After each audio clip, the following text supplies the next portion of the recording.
बिस्मिल्लाहिर्रहमानिर्रहीम। अस्सलाम वालेकुम माय डियर स्टूडेंट्स। सबसे पहले आप लोगों को वेलकम है द एक्सीलेंस एकेडमी प्लेटफॉर्म पे। डियर स्टूडेंट्स, आज हमने सिस्टमैटिक्स का जो टॉपिक डिस्कस करना है वो है सिस्टमैटिक या टेक्सोनोमिक पब्लिकेशंस। इन्हें हम डिटेल में डिस्कस करेंगे, लेकिन उससे पहले आप लोगों से रिक्वेस्ट है आप वीडियो को लाइक शेयर और सब्सक्राइब कर दें। Thank you so much. Systematic publications की जो टाइप्स हैं उन्हें भी इस वीडियो में हम डिस्कस करेंगे, उनकी इंपॉर्टेंस को भी डिस्कस करेंगे और फिर उनकी प्रिपरेशन को भी हम डिस्कस करेंगे। सबसे पहले हम देखते हैं कि टेक्सोनोमिक पब्लिकेशंस होती क्या हैं। बेसिकली जितना भी टेक्सोनोमिक रिसर्च होती है उसे पब्लिक किया जाता है डिफरेंट फॉर्म्स में, ताकि जो अदर साइंटिस्ट हैं, अदर पीपल हैं, वो मुस्तफ़ीद हो सकें। तो ये टेक्सोनोमिक पब्लिकेशन कहलाती हैं। टाइप्स या काइंड्स या फॉर्म्स ऑफ टेक्सोनोमिक पब्लिकेशन की जब हम बात करते हैं तो इसमें सबसे पहले हमने यहाँ पे डिस्कस करना है पब्लिकेशन ऑफ न्यू टेक्सा। तो पब्लिकेशन ऑफ न्यू टेक्सा जो होती है उसे डिस्क्रिप्टिव पेपर्स की फॉर्म में डिस्कस किया जाता है, उसे पब्लिक किया जाता है। तो ये जो होते हैं ये ऑर्डिनरी डिस्क्रिप्टिव पेपर्स होते हैं जो कि कंसर्न होते हैं न्यू स्पीशीज़, सब स्पीशीज़ या जेनरा के साथ, और इनके पास ब्रीफ चेकलिस्ट होती है जिस टेक्सा को ये डील कर रहे होते हैं उनकी। और ये जो पेपर्स होते हैं डिस्क्रिप्टिव पेपर्स, ये कभी कभार तो इनके पास कीज़ होती हैं आइडेंटिफिकेशन के लिए, और कभी इनके पास कीज़ वगैरह आइडेंटिफिकेशन के लिए मौजूद नहीं होती। ये जो हैं ये तब ज़्यादा इनकी ज़रूरत होती है जब बायोलॉजिकल या इकोनॉमिक वर्क किया जा रहा होता है। ये शॉर्ट पेपर्स होते हैं, कंसर्न कर रहे होते हैं new records of various taxa are also quite useful. इस वजह से ये बहुत ज़्यादा यूजफुल होते हैं। नेक्स्ट हमने बात करनी है साइनॉप्सिस और रिव्यूज़ की। तो साइनॉप्सिस और रिव्यूज़ जो होते हैं ये ब्रीफ समरीज होती हैं current knowledge of a group. किसी भी ग्रुप के करंट नॉलेज की ब्रीफ समरीज को साइनॉप्सिस और रिव्यूज़ कहा जाता है। ये जो होती हैं ये बेसिकली ये जितनी भी स्कैटर्ड इन्फॉर्मेशन होती है किसी भी ऑर्गेनिज्म की या किसी भी टैक्सा की, तो उसे ये ब्रीफ समरीज की सूरत में पेश करती हैं। तो ये इसलिए ये बहुत ज़्यादा इम्पोर्टेंट होती हैं क्योंकि ये फ्यूचर रिविजनरी वर्क के लिए भी यूज़ होती हैं और फिर मोनोग्राफिक वर्क के लिए भी यूज़ होती हैं। नेक्स्ट है मोनोग्राफ्स। तो मोनोग्राफ्स जो होते हैं ये मोस्ट कंप्लीट सिस्टमैटिक पब्लिकेशंस होती हैं। ये मोस्ट कंप्लीट सिस्टमैटिक पब्लिकेशन इसलिए होती हैं क्योंकि ये जिस भी स्पीशीज़ को ये डील कर रही होती हैं उसकी फुल इंफॉर्मेशन होती है इनके पास। स्पीशीज़ हो सकती हैं, सब स्पीशीज़ हो सकती हैं, या फिर अदर टेक्सोनोमिक यूनिट हो सकते हैं।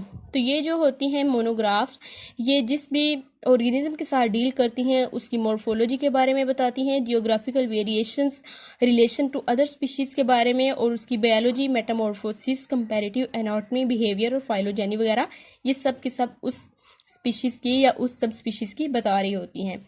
नेक्स्ट है टेक्सोनोमिक रिवीजन्स।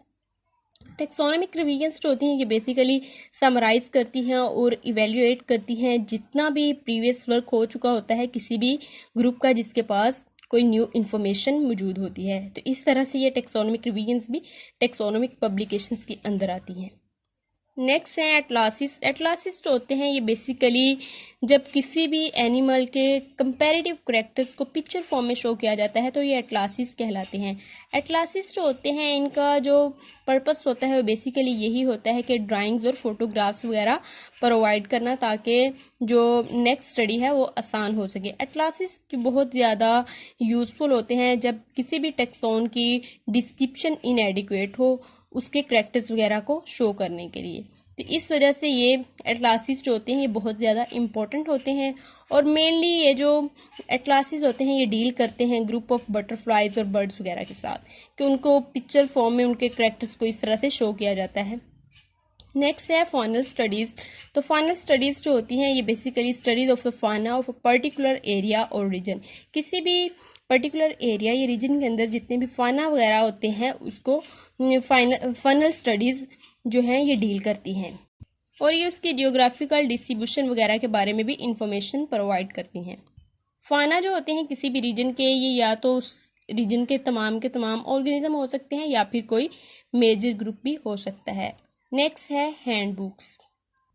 हैंडबुक्स जो होती हैं ये कभी कभार यूज़ होती हैं फील्ड आइडेंटिफिकेशन गाइड्स के तौर पे, लेकिन आजकल ये बहुत ज़्यादा यूज़ हो रही हैं comprehensive work of on a group of animals. ठीक है, कि ग्रुप ऑफ एनिमल्स के लिए ये बहुत ज़्यादा यूज़ हो रही होती है क्योंकि इनके पास इंफॉर्मेशन होती है किसी भी ग्रुप ऑफ एनिमल्स की, बायोलॉजी की, उसकी डिस्ट्रीब्यूशन वगैरह की। तो इस वजह से ये टेक्सोनोमिक पब्लिकेशंस के अंदर इनको रखा गया है।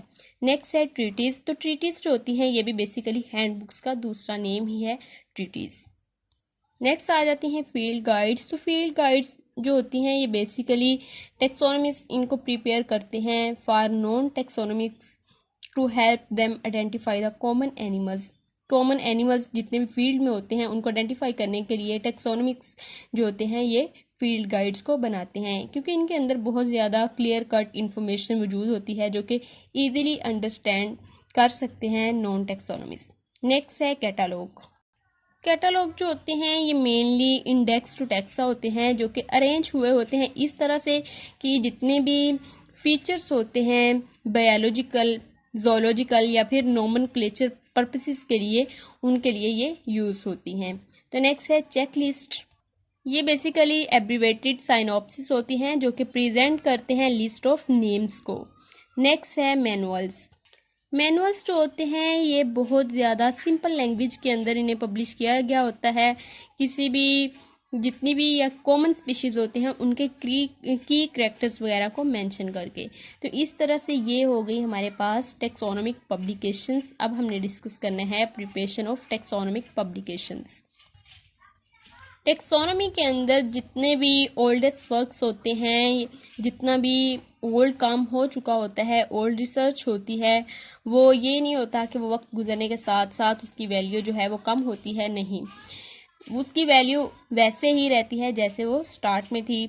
चाहे लीनियस के टाइम की आप बात कर लें कि तब से जो नेम्स वगैरह दिए गए हैं डिफरेंट ग्रुप्स को, वो नेम आज भी इसी तरह ही यूज़ होते हैं और उनकी इतनी ही वैल्यूज़ हैं। तो प्रिपरेशन ऑफ टेक्सोनोमिक पब्लिकेशन की जब हम बात करते हैं तो इसमें डिस्क्रिप्शन, कीज, क्लासिफिकेशन और ये तमाम बाकी भी आप देख सकते हैं, ये तमाम वन बाय वन इनको हम डिस्कस करते हैं, ये तमाम आते हैं। सबसे पहले डिस्क्रिप्शंस की बात करते हैं। तो डिस्क्रिप्शंस होती हैं बेसिकली डिटेल्स होती हैं किसी भी टेक्सोनोमिक वर्क की या टेक्सोनोमिक रिसर्च की। ये मेन बॉडी होती है जितना भी पब्लिश्ड वर्क होता है, क्योंकि इसके पास रिकॉर्ड्स होते हैं टेक्सोनोमिक वर्क के और ये डाटा को कन्वे करता है। ये एसेंशियल बेसिस प्रोवाइड करता है फॉर नोमेनक्लेचर। तो नेक्स्ट जो प्रिपरेशन के लिए यूज़ होती हैं वो कीज़ हैं। कीज़ जो होती हैं ये बहुत ज़्यादा यूज़फुल होती हैं टेक्सोनोमिक पब्लिकेशंस के लिए, क्योंकि ये रिलेशनशिप अमंग टेक्सा को शो करती हैं। नेक्स्ट है सिनोनिमीज़। ये जितना भी रफ वर्क होता है लिटरेचर का, रफ स्क्रीनिंग वगैरह होती है, उन्हें सिनोनिमीज बोला जाता है। तो ये भी यूज़ होती हैं टेक्सोनोमिक पब्लिकेशंस की प्रिपरेशन के लिए। नेक्स्ट है क्लासिफिकेशन। तो ग्रुपिंग ऑफ ऑर्गेनिज्म जब की जाती है उनकी सिमिलैरिटीज़ को देख के या उनके दरमियान डिफरेंसेस को देख के, तो ये हमारे पास जो ग्रुप्स बनते हैं उन्हें क्लासिफिकेशन का नेम दिया जाता है। जिस तरह से उन्हें अरेंज किया जाता है ये तमाम के तमाम प्रिपरेशन के लिए यूज़ होती हैं। लेटेस्ट क्लासिफिकेशन जो होती है वो मोस्ट एक्सेप्टेड होती है और उसे ही फॉलो किया जाता है। नेक्स्ट है बिब्लियोग्राफी। तो बिब्लियोग्राफी जो होती है ये किसी भी सब्जेक्ट की कंप्लीटनेस को शो करती है कि ये इस तरह से इसका यूज़ होता है प्रिपरेशन ऑफ टेक्सोनोमिक पब्लिकेशन के लिए।